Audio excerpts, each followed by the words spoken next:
मैं आपके पास आऊंगा। पाकिस्तान के चौथे एयरबेस पर अटैक हुआ है। बड़ी खबर, सरगोदा एयरबेस पर आज सुबह सुबह हमला किया गया। सरगोदा एयरबेस को तबाह किया गया है। यह पाकिस्तान का चौथा एयरबेस है जिसको टारगेट किया गया। एक बड़ी खबर आ रही है, मैं आपके पास आऊंगा। पाकिस्तान के चौथे एयरबेस पर अटैक हुआ है। बड़ी खबर, सरगोदा एयरबेस पर आज सुबह सुबह हमला किया गया। सरगोदा एयरबेस को तबाह किया गया है। यह पाकिस्तान का चौथा एयरबेस है जिसको टारगेट किया गया, अटैक किया गया। पाकिस्तान की नापाक हरकत के बाद और पाकिस्तान की मीडिया के हवाले से जो दावा किया जा रहा है वो ये भारत की तरफ से अटैक किया गया। पाकिस्तान, एक बड़ी खबर आ रही है, मैं आपके पास आऊंगा। पाकिस्तान के चौथे एयरबेस पर अटैक हुआ है। बड़ी खबर, सरगोदा एयरबेस पर आज सुबह सुबह हमला किया गया। सरगोदा एयरबेस को तबाह किया गया है। यह पाकिस्तान का चौथा एयरबेस है जिसको टारगेट किया गया, अटैक किया गया। पाकिस्तान की नापाक हरकत के बाद और पाकिस्तान की मीडिया के हवाले से जो दावा किया जा रहा है वो ये भारत की तरफ से अटैक किया गया। पाकिस्तान, अनुज का रुख कर लेते हैं, श्रीनगर में चलते हैं। अनुज, इस वक्त श्रीनगर में बताइए क्या हरकत हो रही है पाकिस्तान की तरफ से? क्या किसी तरह के अटैक की या कोई हमले की साजिश की जानकारी? और एक बड़ी खबर आ रही है, मैं आपके पास आऊंगा। पाकिस्तान के चौथे एयरबेस पर अटैक हुआ है। बड़ी खबर, सरगोदा एयरबेस पर आज सुबह सुबह हमला किया गया। सरगोदा एयरबेस को तबाह किया गया है। यह पाकिस्तान का चौथा एयरबेस है जिसको टारगेट किया गया, अटैक किया गया। पाकिस्तान की नापाक हरकत के बाद और पाकिस्तान की मीडिया के हवाले से जो दावा किया जा रहा है वो ये भारत की तरफ से अटैक किया गया। पाकिस्तान इलाके में जो है कर्फ्यू लगा हुआ है और पूरी तरह से जो सिविलियन आबादी है वो अपने घरों में है या जो सुरक्षित जगहों पर जा सकते हैं। और पहली बार यहाँ पर लोग कह रहे हैं कि शहरी इलाकों को निशाना बनाया जा रहा है। ऐसे में इस बार शहरी इलाकों से भी लोग जो है कहीं ना कहीं जो जा सकते हैं अपने घरों की ओर वो कहीं ना कहीं सुरक्षित इलाकों में चले जा रहे हैं, क्योंकि दुकानें बंद हैं, बाजारें ठप हैं, बिजली की आपूर्ति पूरी तरह से कट है। और अभी जिस इलाके में हम मौजूद हैं यहाँ पर पूरी तरह से एक सन्नाटा सा पसरा हुआ है। और देर शाम जैसे ही ब्लैकआउट शुरू होता है, पिछले 2-3 दिनों से लगातार यहाँ पर शेलिंग और फायरिंग शुरू हो जाती है। और यहाँ पर स्थिति अभी फिलहाल ऐसी बनी हुई है कि लगातार जो है वो भारतीय सेना लगातार मुंहतोड़ जवाब दे रही है। कल रात भी जब ड्रोन अटैक हुआ तो उसको हवा में ही न्यूट्रलाइज कर दिया गया। इसके अलावा जिस तरीके से आर्टिलरी से वापस आपके पास आऊंगा। एनएसए अजीत डोभाल और प्रधानमंत्री नरेंद्र मोदी की मुलाकात को लेकर बड़ी खबर आ रही है कि एनएसए डोभाल प्रधानमंत्री नरेंद्र मोदी से मुलाकात करने के लिए पहुंचे। अमित कुमार हमारे सहयोगी हमारे साथ जुड़े हुए हैं। अमित, क्या जानकारी है? जी देखिए, अभी दिल्ली से अगर बड़ी खबर की बात करें तो एनएसए अजीत डोभाल प्रधानमंत्री के पास पहुंचे हैं। और जिस तरह से आज दिन जो कल रात जिस तरह से पाकिस्तान ने शुरुआत की थी, एक बार फिर से तीसरी रात पाकिस्तान अपनी हरकत पर आया और ड्रोन से हमला करने की कोशिश की। इसके बाद जो रिटेलिएशन भारत की तरफ से शुरू हुआ है और 4 एयरबेस पर हमले की बात आ रही कि भारत ने वहां पर जवाबी कार्रवाई करके वहां उसे तहस नहस कर दिया है। सिरसा की तरफ मिसाइल को इंटरसेप्ट करके गिराया गया है। इन तमाम चीजों को लेकर प्रधानमंत्री नरेंद्र मोदी को ब्रीफ करने के लिए एनएसए अजीत डोभाल उनके आवास पर पहुंच गए हैं।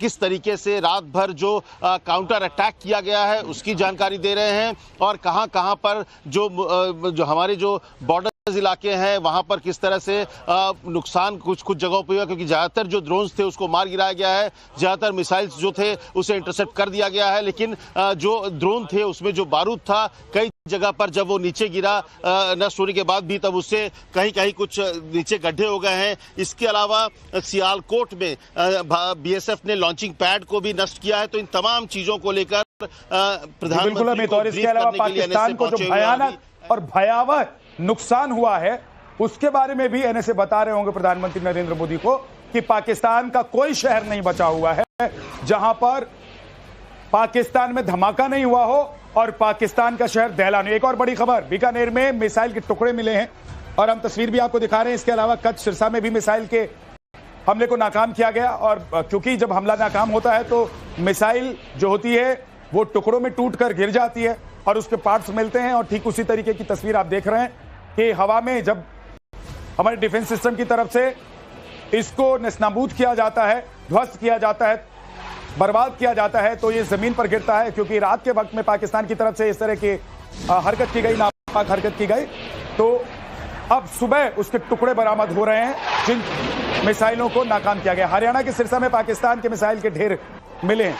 सर, आप कुछ कहना चाह रहे हैं? जी हाँ, ये सिरसा में जो मिसाइल का ये टुकड़ा दिखाया जा रहा है अभी, ये हातफ 2 मिसाइल है। जी सर। और इसकी रेंज 400 किलोमीटर है। और ये जानने वाली बात है कि जब ये इंटरसेप्ट हुआ ये दिल्ली की तरफ आ रहा था। इसलिए ये इम्पोर्टेंट हो जाता है कि पाकिस्तान अब अपनी हिमाकत का दायरा और रेंज बढ़ा रहा है और वो कोशिश कर रहा है कि भारत के अंदर और गहराई से पैठ बनाई जाए। लेकिन ये सिरसा में भी हमारा एयरबेस है और उस जगह ये गिराया गया है। ये हातफ 2 है, ये मिसाइल बड़ा। अमित हमारे सहयोगी हमारे साथ जुड़े हुए हैं। अमित, जब अभी एनएसए की मुलाकात हो रही है प्रधानमंत्री नरेंद्र मोदी से, तो वो जरूर बता रहे होंगे कि देखिए कैसे पाकिस्तान अपना दायरा बढ़ा रहा है, अपनी जो नापाक हरकतें हैं पाकिस्तान कैसे बढ़ा रहे हैं। मैं अपने बाकी सहयोगियों के पास चलूंगा, लेकिन एक बार राजन सर के पास नहीं गया मैं। राजन सर, मैं देख रहा हूं कि पाकिस्तान कैसे अपना दायरा बढ़ा रहा है, लॉन्ग रेंज की जो मिसाइलें हैं उसके जरिए वो हमला करने की कोशिश कर रहा है। क्या पाकिस्तान को अब लग रहा है कि ये आखिरी वक्त है और बुझने से पहले दिया फड़फड़ाता है? नहीं, ये बहुत जल्दी असेस होगा कि अगर, क्योंकि अभी पाकिस्तान ने तो लड़ाई शुरू करी है और पाकिस्तान अभी क्या कर रहा है, आप इसको देखो किस तरीके से पाकिस्तान अटैक कर रहा है। पहले दिन पाकिस्तान ड्रोन इस्तेमाल करता है और उसमें कोई एमुनिशन नहीं होता, आर्मामेंट नहीं होता है, वो एक सिंपल ड्रोन्स होते हैं। दूसरा अटैक आता है पाकिस्तान का, इसमें लो क्वांटिटी एमुनिशन होता है और वो कोई इतना पावरफुल ड्रोन नहीं है उसका। तीसरा अटैक आता है पाकिस्तान अपने मिसाइल इस्तेमाल करता है। चौथा अटैक आता है पाकिस्तान अपने हवाई जहाज लेके आता है। तो जिस तरीके से पाकिस्तान भारत के साथ लड़ने की कोशिश कर रही है, देखिए ये लड़ाई कुछ अलग तक डिफरेंट लड़ाई है। एक कन्वेंशनल लड़ाई नहीं है जिसमें हम ground forces, tanks, artillery, guns का ड्यूल वगैरह ये चीज देखते हैं। अब पाकिस्तान ये इस तरीके से क्यों लड़ने की कोशिश कर रहा है? क्योंकि पाकिस्तान जानता है कि कन्वेंशनल लड़ाई वो भारत से जीत नहीं पाएगा। जो फोर्सेस का कंपैरिजन है, जो आज हमारी भारत की जो फौज है वो दुगनी स्ट्रेंथ में है पाकिस्तान से। जो हमारी एयरफोर्स है, पाकिस्तान के पास 350 जहाज है, हमारे पास 700 से। नेवी को देखें तो नेवी में तो कोई आपको कंपैरिजन है ही नहीं।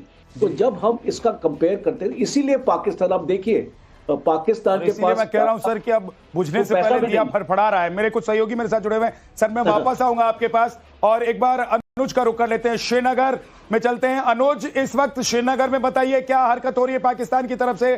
क्या किसी तरह के अटैक की या कोई हमले की साजिश की जानकारी?